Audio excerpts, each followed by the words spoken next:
parler de mon stage, donc, qui est un stage plutôt en architecture. Le but, c'est d'implémenter, de tester un SOC pour pouvoir utiliser et tester le processeur RISC-V. Donc, hop, ma présentation sera, on va dire, vraiment séparée en deux parties. Donc, toute une partie présentation de qu'est-ce qu'est le RISC-V, ce genre de choses, pour après parler actuellement l'état du projet. Alors, déjà, exactement qu'est-ce qu'est le RISC-V? Le RISC-V, c'est pas un processeur en tant que tel, c'est une architecture. Dans le sens où, si on va sur le site officiel de RISC-V, on va tomber sur une description de tous les langages, enfin de toutes les instructions assembleurs qui existent, qui est disponible en 32, 64 et 128 bits. Après, en se rebasant là-dessus, on va pouvoir, des personnes vont pouvoir proposer leur processeur. Donc, on peut en parler de trois notamment. Donc, un Rocket qui est un 64 bits, le VexRISC qu'on va utiliser dans ce projet-là qui est du 32 bits, et le Serve qui est un 32 bits sériel qui est censé être un des plus petits processeurs RISC-V disponibles. On parle, le RISC-V est en train d'évoluer, on en parle de plus en plus, mais c'est quoi les grosses différences entre ARM et le RISC-V? ARM, donc, qui propose leur processeur depuis quand même pas mal de temps, font des processeurs qui sont globalement pour l'instant beaucoup plus performants, qui proposent des outils de débugage qui vont être beaucoup plus poussés, beaucoup plus évolués. Par exemple, on peut parler du JITA qui permet ou des breakpoints qui nous permettent de bien débugger des programmes et tout ça. Par contre, ils ont quelques mauvais points. Déjà, c'est le fait que l'architecture est privative. Donc, si on veut modifier quelque chose dans l'architecture, c'est tout à fait impossible et que c'est relativement cher à utiliser, ce qu'il faut des licences qui sont à peu près de l'ordre de 3 000, 4 000 euros par personne qui travaille dessus. Les avantages comparé à ça, donc l'avantage du RISC-V, c'est des processeurs qui vont être open source et donc libre d'utilisation. La majorité sont sur GitHub, on va sur GitHub, on peut les choper et les tester sur du FPGA. Par contre, actuellement, les mauvais points, c'est qu'en gros, le RISC-V, si on compare à ARM, il y a en gros 10 ans de retard sur vu que c'est une technologie relativement récente, qui doit avoir maintenant une dizaine d'années, je crois, tous les outils développés par ARM, comme par exemple le débugage par JTAG, les breakpoints, tout ce genre de choses, pour l'instant, ne sont pas disponibles. Vu que c'est ce qu'ils appellent un software, donc un cœur logiciel et pas physique, on va avoir besoin de les implémenter pour les tester. Donc pour ce faire, on va utiliser un FPGA. Pourquoi un FPGA? Parce que comme ça, on va pouvoir définir l'architecture et les tester sur une cible matérielle. Maintenant, sur ce FPGA, on veut implémenter donc le SRISC, donc un Docker. Sauf que le problème, c'est qu'un cœur tout seul, ça ne fait absolument rien. Ça peut faire du calcul, c'est tout ce que ça peut faire, mais on a besoin de lui rajouter des mémoires. Si on veut lui envoyer un code, c'est mieux d'avoir des mémoires. On va pouvoir ajouter de l'UART, qui va nous rajouter toutes les fonctionnalités de débugage et qui va nous permettre de communiquer avec le cœur pendant son fonctionnement. Par exemple, via une console série, on va pouvoir faire du printf pour voir dans quelle boucle on est, pour faire du débugage, ce genre de choses. Et qui va permettre aussi, le SOC va permettre aussi de rajouter pas mal d'autres fonctionnalités comme la gestion des IO.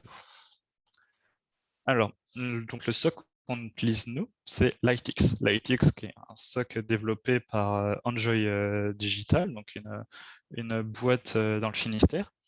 Et donc on va fournir un code. Ce logiciel-là fournit un code Python, et ce code Python va nous permettre de générer un Verilog qui va être implémenté sur le FPGA.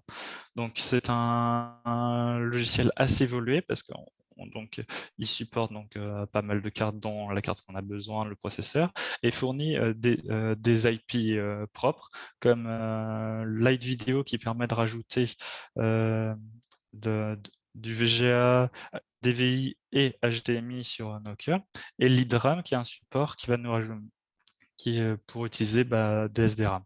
Après, il y a beaucoup d'autres fonctionnalités concernant le réseau et tout ça, mais dans notre projet, on les a pas utilisées, donc on les a pas testés. Alors, ensuite, donc notre carte FPGA, c'est une DVD Lite. Le gros avantage de cette carte-là, c'est que c'est une carte qui est chère. On peut la trouver à l'unité en prix académique autour des 60 dollars sur le site officiel. Pour ce prix-là, on a quand même pas mal de périphériques DIO qui sont disponibles. Donc, on peut parler par exemple des ports d'entrée-sortie d'une Raspberry Uno. On a aussi les GPIO d'une Raspberry. On a une SDRAM de 65 mégas. On a un port VGA ainsi que des switches et des afficheurs. Alors, pour revenir vite fait sur le projet, le but en premier temps, c'est de l'implémenter, de le tester, puis après, de lui rajouter des fonctionnalités. Donc, pour la partie état du projet. Donc, voilà ce qu'on cherche à implémenter. Donc, d'un côté, à droite, on a notre Vextrisk, donc le processeur, qui communique sur un bus 32 bits via tous les périphériques. Donc, en périphérique, on a 3 types de mémoire, la ROM, la SRAM et la mainRAM. La mainRAM va contenir les programmes qu'on va définir nous-mêmes. La SRAM va contenir certains fichiers, et notamment le stack pointer. Et la ROM, c'est parce que l'ITX fournit un BIOS, très pratique pour débugger tout ça. Et donc la ROM sert à ça. Ensuite, on a redéfini tous les périphériques de la carte, donc que ce soit LED, switch, bouton, pour voir qu'est-ce qui fonctionne et qu'est-ce qui ne fonctionne pas tout simplement. Alors, pour les IO, du coup, les IO, on n'a aucun souci, ça fonctionne. Comme on peut voir sur la photo où j'ai fait un signal carré à base de timer. La seule chose qu'on peut signaler, c'est que par rapport à la majorité des microcontrôleurs, les entrées, quand on met les GPU en entrée, ça ne détecte pas un VCC, donc par exemple un plus 2,3 volts, mais ça fonctionne une masse. Un exemple que j'ai fait, alors si on voit bien, par exemple là j'ai la carte avec un petit programme qui tourne dessus. Donc je ne sais pas si vous voyez, mais là du coup j'ai 7 segments et on peut s'amuser à switcher à utiliser les switches pour faire et on fait une recopie ici, ainsi que j'ai les 2 boutons qui sont là. Et par simplicité, je vous montrerai pas le fonctionnement des IO, enfin des GPIO, parce que j'ai pas de code ou de carte disponible là et prête pour présenter tout ça. Concernant les bus de communication, donc l'I2C, aucun souci, ça fonctionne. Donc par exemple sur l'image là, je m'étais amusé à prendre notre DE10 où il y avait le RISC-V qui tournait dessus. Je l'avais branché une Arduino Mega et quand j'envoyais une demande d'information, l'Arduino répondait à un Hello World, enfin classique par l'I2C. Donc là-dessus, pas de souci, ça fonctionne. Le SPI, pour le SPI, actuellement c'est pas opérationnel parce que le bloc hardware est disponible. Toutes les fonctions pour le programmer c'est disponible, mais il faudrait réaliser une librairie en C pour pouvoir l'utiliser correctement.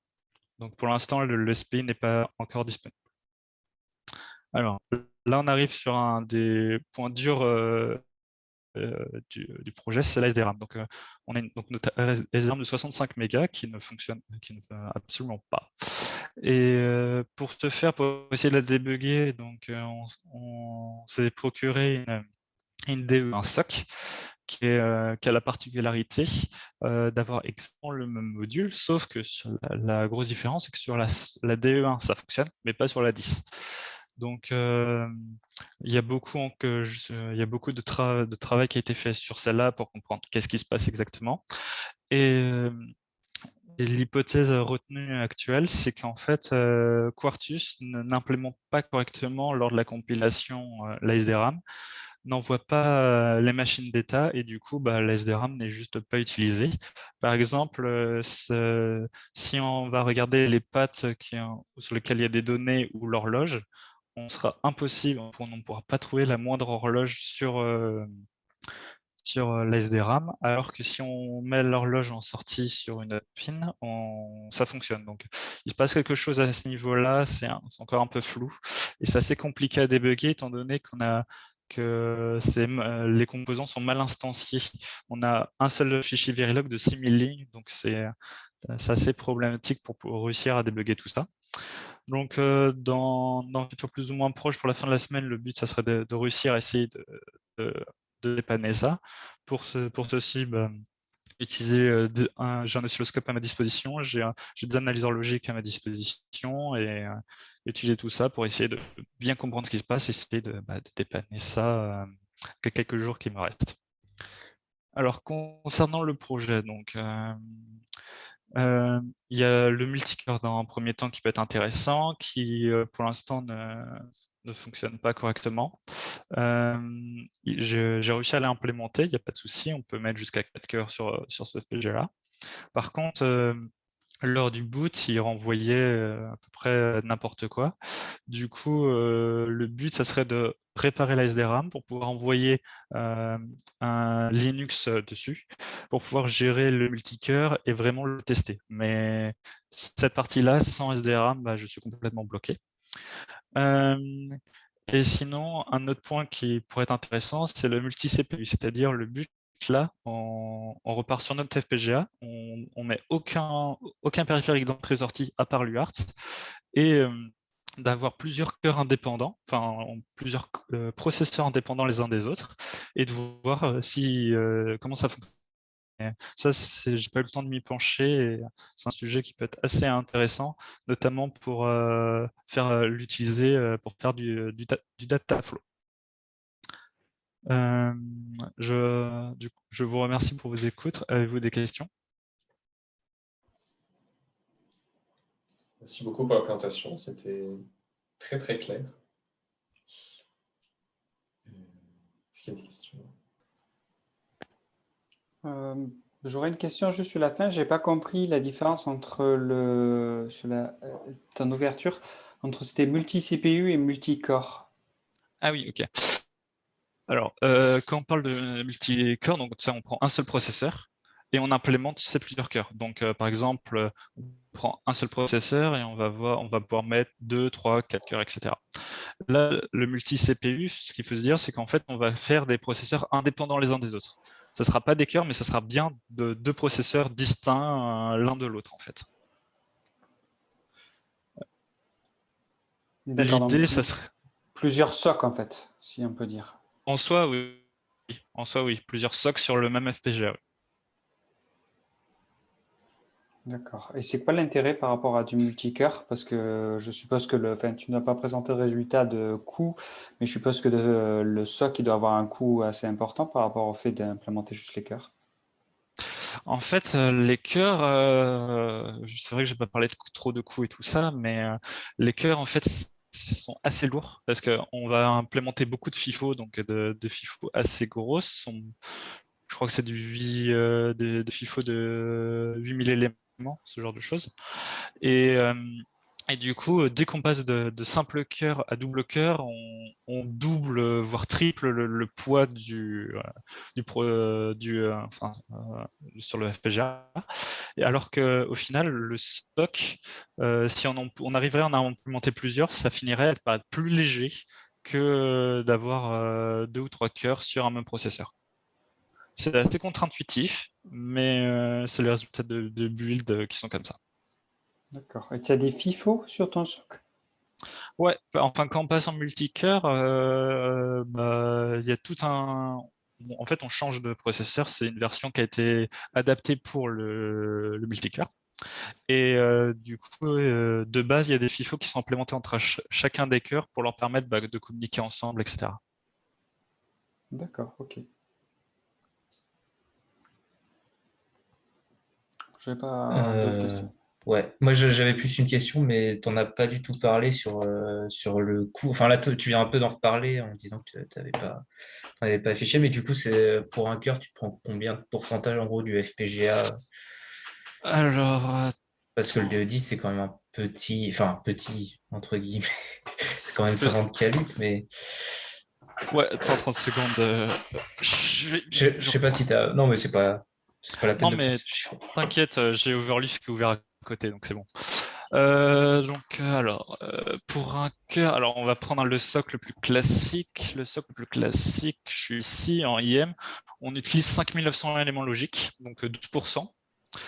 On utilise 12%. Et en termes de mémoire, donc, on utilise 40% des blocs de mémoire. Et quand on passe en. Et pour répondre, on parlait aussi, par exemple, en double cœur, on passe à 50% des éléments logiques utilisés. Et en mémoire, on passe à 63% des blocs mémoire utilisés. Ouais, donc ça scale pas linéairement et ouais, c'est Alors, assez étrange. Enfin, faudrait voir ce qui se passe. ouais, et encore en plus, et là j'avais testé jusqu'au 4 cœurs, mais bon, j'ai pas eu trop de temps à m'y mettre. En 4 cœurs, on utilisait 75% des éléments logiques, 100% des blocs de mémoire. Enfin, on n'utilise pas tous les bits, mais on utilise tous les blocs. Ok, tac. Et après, ouais, sur ton bug, tu as vérifié si c'était vraiment. Tu as parlé d'un fichier Verilog, ça j'imagine que c'est généré par Hmm. enfin, par l'ITX. Et Ouais, c'est la ça. question, c'est est-ce que tu as testé juste d'implémenter une SRAM dans Quartus? Parce que ça, j'imagine que ça doit fonctionner. En fait, la majorité du projet, ce qu'on a fait, c'est que vu que la SDRAM ne fonctionne pas, c'est Hmm. qu'on s'est dit, bon, bah tant pis, on prend pas la SDRAM et on passe tout en BRAM. Donc en gros, on utilisait, j'avais implémenté une mémoire de 64 kilobits en interne pour pouvoir envoyer des codes, tester tout ça et vérifier que tout fonctionne. Ok. Donc sans la SDRAM, ça peut fonctionner, mais c'est surtout que la SDRAM, par exemple, si on veut mettre un OS, on est obligé parce que bah, c'est Oui, 65 64. mégas, quoi. Ça va pas suffire 64K. C'est un peu compliqué. Tac. Linux, j'ai un projet là pour faire Linux embarqué. Il faut 8 mégas de ROM à disposition, par exemple. Hmm. Oui, ce sera difficile d'y diminuer plus bas que ça. Ok. Ouais. Il y a peut-être un dernier point que j'avais noté, mais là, c'est vraiment du détail. C'était Diapo 4 où tu as parlé de Ouais. RISC-V et l'instruction 7. Et tu as dit que c'était une architecture, ce qui n'est pas vraiment vrai. Ah oui, Mais ouais, là ouais. ça a dû en trigger quelques-uns, mais c'est pas très grave. C'est juste Ouais, pour dire, ça- c'est l'instruction 7, du coup, ça définit pas forcément l'architecture qu'on va implémenter derrière. oui, c'est abus de langage, oui. C'est vrai. Mais bon, voilà. Détail. Ok. Ouais, c'est tout pour moi.